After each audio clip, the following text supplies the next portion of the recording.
How's it going, guys? Welcome back to the workshop. Hope you're all keeping well. Now, in this video I'm going to be looking at sharpening various different types of bits. So I'll show you the bits that I have and I'll show you the kit that I use to sharpen my bits. So we have various different types. I have self-feed Forstner bits. I use these every day in conjunction with my hole hog in my professional life as a sparks.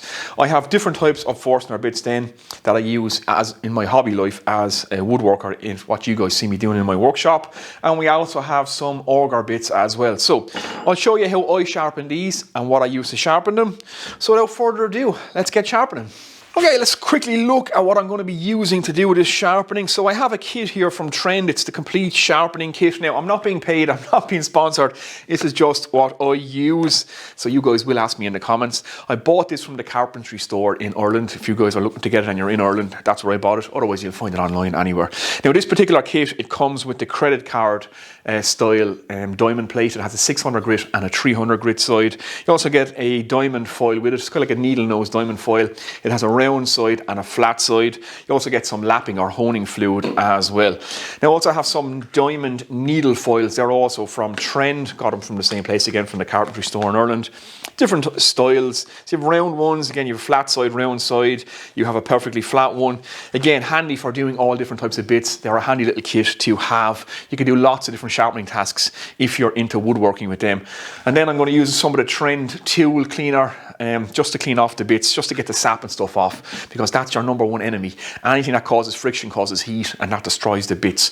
So without further ado, let's start with this particular set. This is the Milwaukee Forstner bit self-feed set. Like I said, I use this every single day, drilling out studs and stuff for cables in my professional life as an electrician. So let's have a look at these. Okay, let's start this particular Milwaukee set, like I said. So I'll sharpen one of these and I'll show you how I do it. Now, these are self-feed Forstner bits, which means they have a screw so it pulls itself through the wood. Now, these are not for fine woodworking. These are for wood butchery. So I need to get holes in wood as fast as possible. They don't have to be the cleanest holes to get my cables through. I just need to get them through as like I said, quick and as easy as I possibly can, and without too much hardship. So what I'm going to do is just pull the screw from the center of these.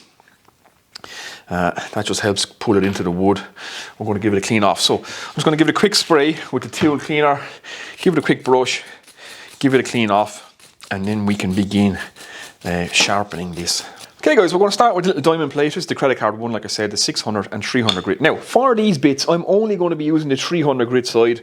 It removes material quickly. It gives me a nice rough edge. I don't need a precise edge on these, like I said, and a rougher edge will last that bit longer. Now, I just have a little bit of plywood on top of my workbench just to protect it, so I'm not destroying it with honing fluid and scratching it up unnecessarily. That's all that is there for. Now, we're going to sharpen the underneath side of the cutting edge only. We're not going to sharpen the top part. What you can do, if you sharpen the top part, you will start to change the attack angle of the cutting part, and you'll drop it down and it will no longer make contact with the wood. So you always want to sharpen all these bits from the underneath only. So hopefully you guys can see this on camera now. I'm going to drop it onto the card just like that, let it sit on the card, and we're just going to work it with a few strokes. And again, it's a 300 grit diamond plate, so it's fairly aggressive.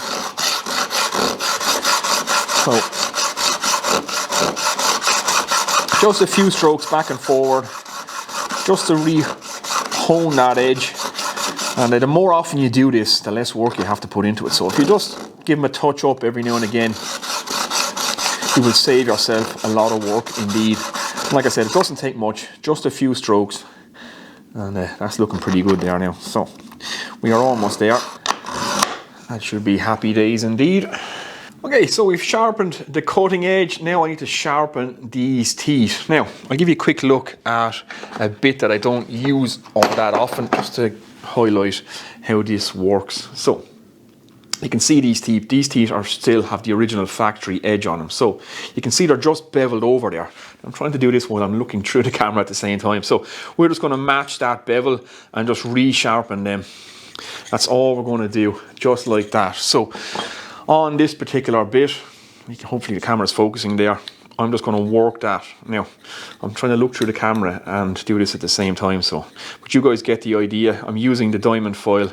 We're just going to put that edge back on those teeth so it severs those wood fibers. So this cuts across the fibers, this cuts into the fibers, and it's kind of like a cross cut and a rip cut all in one. And that's how these bits work. So again, I'll crack on now. I'm going to foil these back to a point. It really doesn't take much work, and we'll stick it in the drill and we'll check it out. Okay, give the bit a quick try out so it's back in the whole hog now. And again, I don't need these to be razor sharp, they just have to go through this wood as fast as they can go through this wood.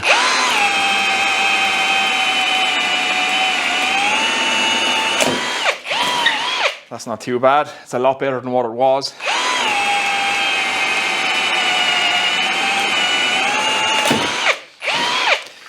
That's good enough, and like I said, these bits now are over 5 years old, so they are coming to the end of their life. I'm not going to take too many more sharpens, but that is how you sharpen those particular self-feed auger bits. Not much to it. Okay, moving from the construction site back to the workshop, we're going to look at these type of Forstner bits, so a little bit more fine woodworking. So I have 3 different types here, and I'll show you how to sharpen them. The first technique is very, very similar to what we've just done, and that's going to be the same for all of them, but they have a different type of cutting pattern, so different types of teeth and blades, so a little bit different for each one. So without further ado, let's crack on and have a look. Okay, here's 3 different type of Forstner bits. They all do the same job, they sever the fibers differently. So we have a toothed pattern here. We have kind of a straight edge cutter, but it has a kind of a curve on the inside here, so you can see that. And then we have this one, which kind of has like a shark fin tooth on either side. This one is my favorite. I think you get the cleanest cut from it, and it's also the easiest to sharpen. The toothed pattern one's a little bit harder to sharpen, and they kind of tend to burn out quickly, and if you get an uneven wear pattern in the teeth, then they become pretty much useless. This one's a little bit trickier to sharpen, but not too much. So the blades on all of these, we do the exact same thing as we done on the last thing. We just have to take a little bit of a different approach to addressing the outside cutting edge. So let's look at that first. Okay, let's start with the one that has the teeth for severing the fibers. Now, to put an edge back on these, you want to touch these ones up regularly, and you want to get the speed and the feed right on these. Slow speed is best. If you overheat these, you will grind them teeth down in no time at all, and then the bit becomes useless. So in order to sharpen the teeth, what you want to do, I'm trying to do this on camera now, hopefully you guys can see it, is just work this edge only. We want to put that point back on the tooth. Don't work from the top. You will change the height of the tooth. You will never match those teeth perfectly all the way around. And if they get out of being all the same height, and the bit really underperforms and it becomes pretty much useless. So it's just this edge here. If you guys can see that I'm going to just refoil the point back on that tooth. Again, don't work from the top down. Now, here's one that's pretty burnt. You can see I ran this one way too hot. You can see the discoloration on the metal there. Now, this one is beyond repair. So if I just lay the foil across the top of it there, it's sitting on the cutting edge. Hopefully this is coming out on camera, but you can see the teeth now, both sides are way below the cutting edge. They're worn to a nub, and even if I put a point back on all those now, this bit is useless. It will never sever the fibers as this is cutting, and you'll never get a clean cut with this. So this Forstner bit is now done, it's spent. Okay, let's look at the next type. So you can see this one has the curved cutter. Now, something else to point out with all these bits, do not sharpen from the outside. If you do that, you're going to change the diameter of your Forstner bit, and you're trying to be precise, so don't ever sharpen from out here. Now, this particular one, this is with a round foil. The round edge of the foil is particularly handy, so you're just going to have to work that and just match that curve all the way around. It's a little bit slower, it's a little bit trickier, but just match that bevel the whole way around and just work it. Like I said, these Forstner bits, if you keep them just edged regularly, you won't have to put much work in. And again, you don't want to wear down the cutters, the outside cutters, below the cutting blades, if you know what I mean. So that's all we have to do with this one, is just match that bevel the whole way around. Okay, last but not least of the Forstner bits that I have in my workshop is this type. Again, hopefully the camera's focusing on that. So you can see it kind of has a shark fin external cutter. Now I like these ones the best. I think you get the best and most accurate cut with them, the finest cut with them, and they're also the easiest to sharpen. So it's very, very easy to get your file in there and just re-edge that, re-sharpen up that blade. It's nice and simple. There's loads of room for your file to get in there, and I find it very, very easy to sharpen these indeed. So my recommendation is this type of Forstner bit. I think they work the best. Okay, the technique for sharpening or cutting our two cutting edges, again, very, very same to the last one. All these Forstner bits are the exact same when it comes to this regard, except this time I'm going to take it up to the 600 grit. So I want that finer edge working with hardwoods, doing some fine woodworking. We want that really clean cut. So I'm just going to give a couple of strokes back on the 300 grit. And we'll just match that again, flip it around, do that on the same side.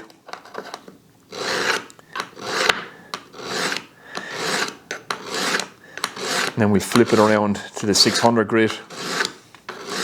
And like I said, the more you do this, the more you just keep these touched up. A slight rub on the 600 after each use or before each use. And it really does add to the life of your bits. You know, the sharper they are, the less heat they build up.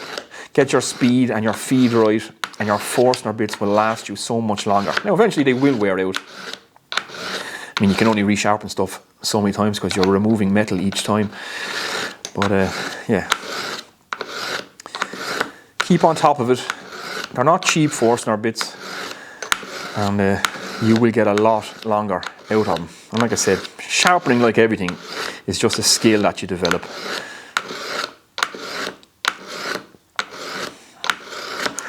And that should be more than good enough. Okay, something else just to point out with these Forstner bits. So they have, I suppose, what you would call an awl maybe on the top of it. So your centering spike here. Now, sometimes you do have to repoint that. But if you're going to do that, just be very, very careful. You're going to have to count your strokes on each side.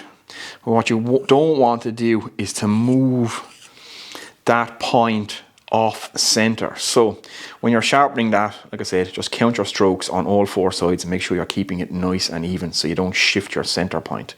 Very important if you want to remain accurate. Okay, let's give this a try out on a piece of walnut. Now, the quality of the bits you buy obviously do play a big part as well. The better the bit, the better you'll be able to sharpen them, the longer they last. These ones are particularly cheap, but I've put the best edges I can on them. Now, like you said, you can't make a silk purse out of a sow's ear, but when you're drilling again into hardwood with these bits, you really want to slow that drill down and get your speed and your feed right.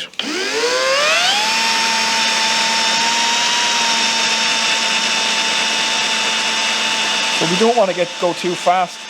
And we know we're nice and sharp when you see those kind of curly shavings coming off your Forstner bit. You're not turning everything into a sawdust and powder. You want to see those nice, like I said, curly shavings.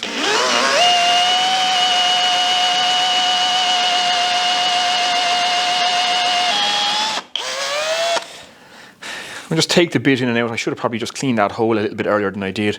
Again, we don't want to build up of fibres in there, causing any friction and causing heat.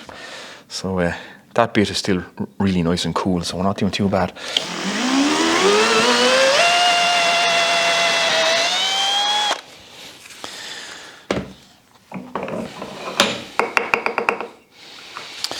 So there we go, nice, clean. You can see how flat the bottom of that is. I'll give you guys a close-up on it there. So you can see good, clean edges. We have a really flat bottom. Again, you can see how smooth that is, how nicely it's cutting when it's good and sharp. That's the beauty of the Forstner bits. If you are doing fine woodworking, it does give you that real clean cut, really flat bottom. That's what you're after. Okay, so that's some wood butchery covered and some fine woodworking covered. Now, last but not least, we're going to look at our auger bits. So, hopefully you're enjoying the content so far, guys, and hopefully you're getting something from this video. If I could just ask you to give the video a thumbs up and leave a comment, say anything and all, that would really help me out with the algorithm, guys. Share the video, and as always, if you're new here, hit that subscribe button. Now, let's get in and have a look at auger bits.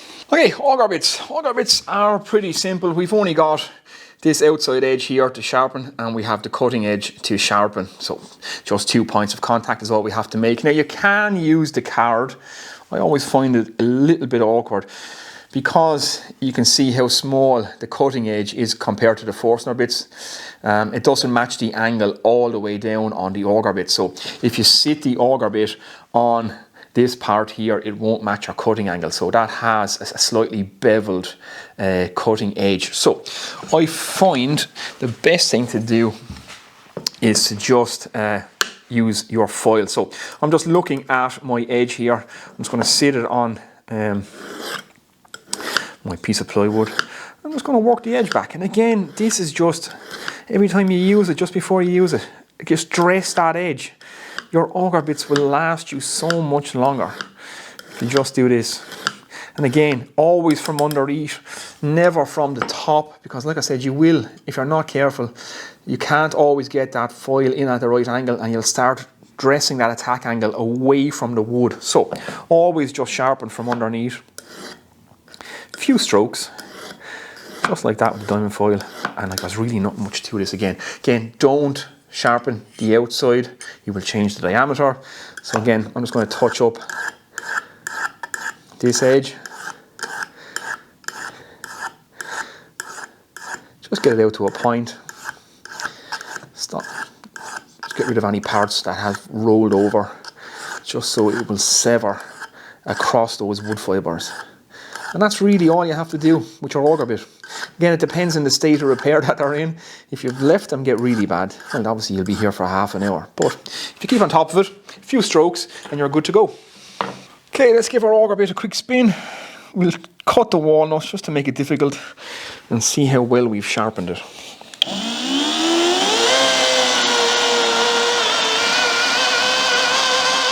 Again, some nice shavings.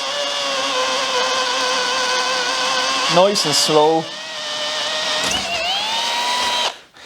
And obviously we've broken out the back, but if you really wanted to get a clean edge, you would put a sacrificial piece underneath. But we just want to check and see how clean we've cut that. And that was pretty sharp. It went through that very, very easily indeed. Okay guys, well there we go. That's how I sharpen various different types of wood bits and what I use. So whether you're out on site doing some wood butchery or drilling straight through some plumber's pipes, that's always a fun thing to do. Plumbers love that. I'm joking, of course, I'm joking. I would never drill through a plumber's pipe. So whether you're doing that or you're in your workshop like I am here doing some fine woodworking, that is how I sharpen my bits, and like I said, what I used to do it. And again, all this stuff is just a little bit of practice, develop the skill, and once you get it down, you have it for life, and it will save you time, save you money as well, and it will help you look after your bits. So remember, keep them touched up, keep them clean, and keep your speeds and your feeds right, and you will get a lot longer out of your bits. That's it guys, I'm going to get out of here now. I shall see you in the next video. Take it easy.